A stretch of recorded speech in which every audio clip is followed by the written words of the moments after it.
Hello, students. As I promised you, I would definitely let you know how to differentiate between the direct and indirect inguinal hernia in its most easiest form. A smart, method devised by myself that how to do it.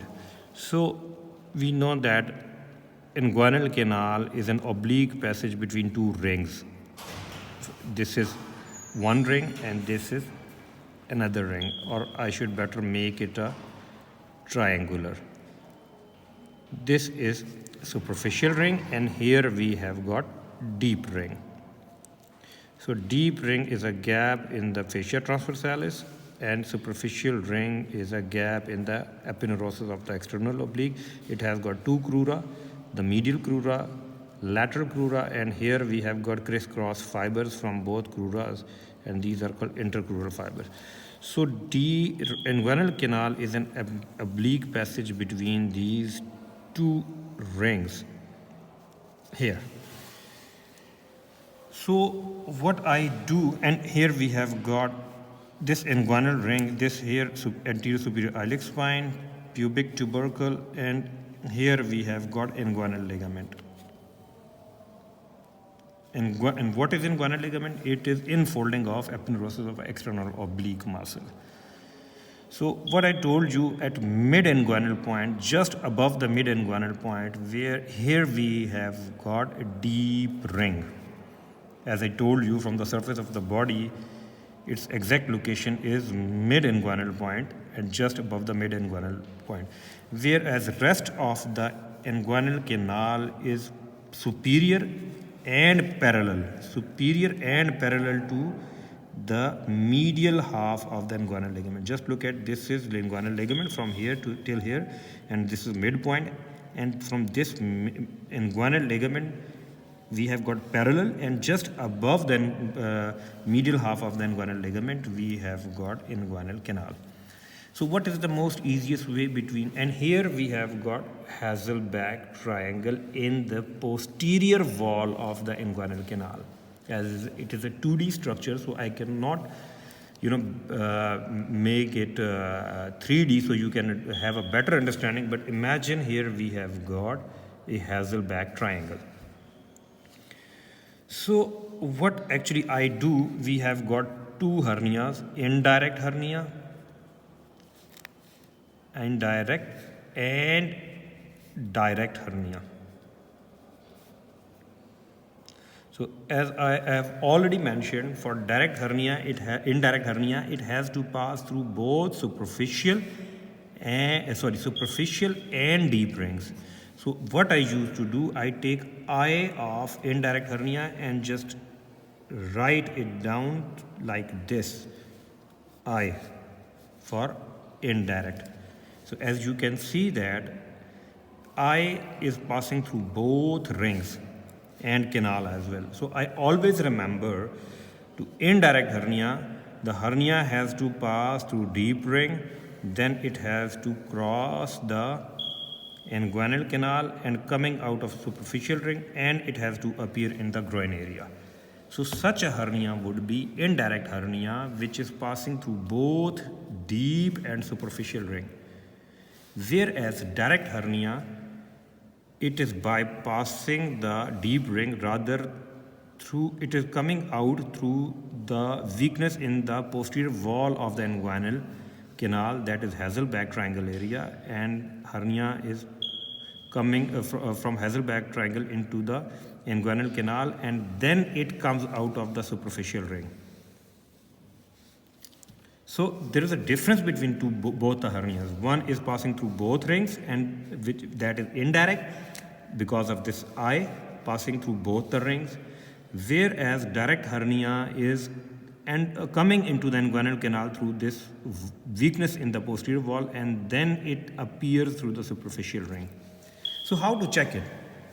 As we already know, we cannot appreciate a difference between direct and indirect hernia just by looking at the hernia.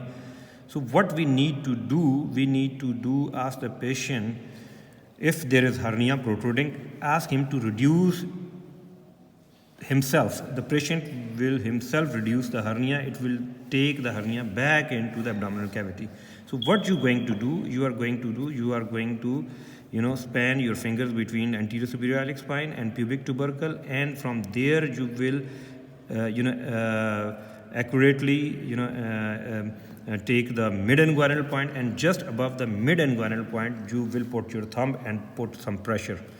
So it means that you have basically occluded the deep ring, and now you will ask the patient to stand up.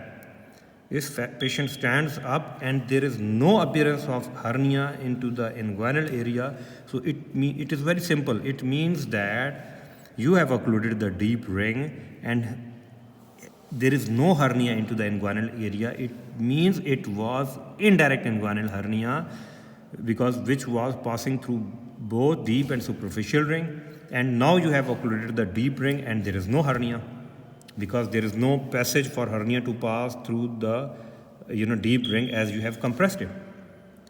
So if in other case, if hernia still appears after occlusion of this deep ring, still appears in the groin area, then it means that hernia is direct hernia, as it is not passing through the deep ring, rather it is passing through this weakness in the posterior wall, which is Hasselbalch triangle, and appearing in the groin area. So it means that this was direct hernia. So now I guess you have very better understanding difference between indirect and direct hernia. And this test is called deep ring occlusion test, because you are occluding the deep ring at the mid-inguinal point just above it. So now there is another question. Which of these two different varieties of hernia, which one is more difficult to reduce? That is indirect hernia, because when you will try to reduce the hernia, this herniating pouch or contents, you have to make them go back through superficial ring, canal, then deep ring. It means herniating contents they have to pass two rings and the canal. So it is more difficult to reduce. Whereas direct hernia, when you will try to reduce that hernia, it will just go back through this superficial inguinal ring and Hasselbalch triangle. So now third point, first point was which one is easily reducible. Now the third point is that out of these two hernias, which hernia is more prone to get strangulate and result in necrosis and perforation of intestine? Definitely that would be indirect hernia, because hernia is being constricted at 2 points, deep ring and superficial ring.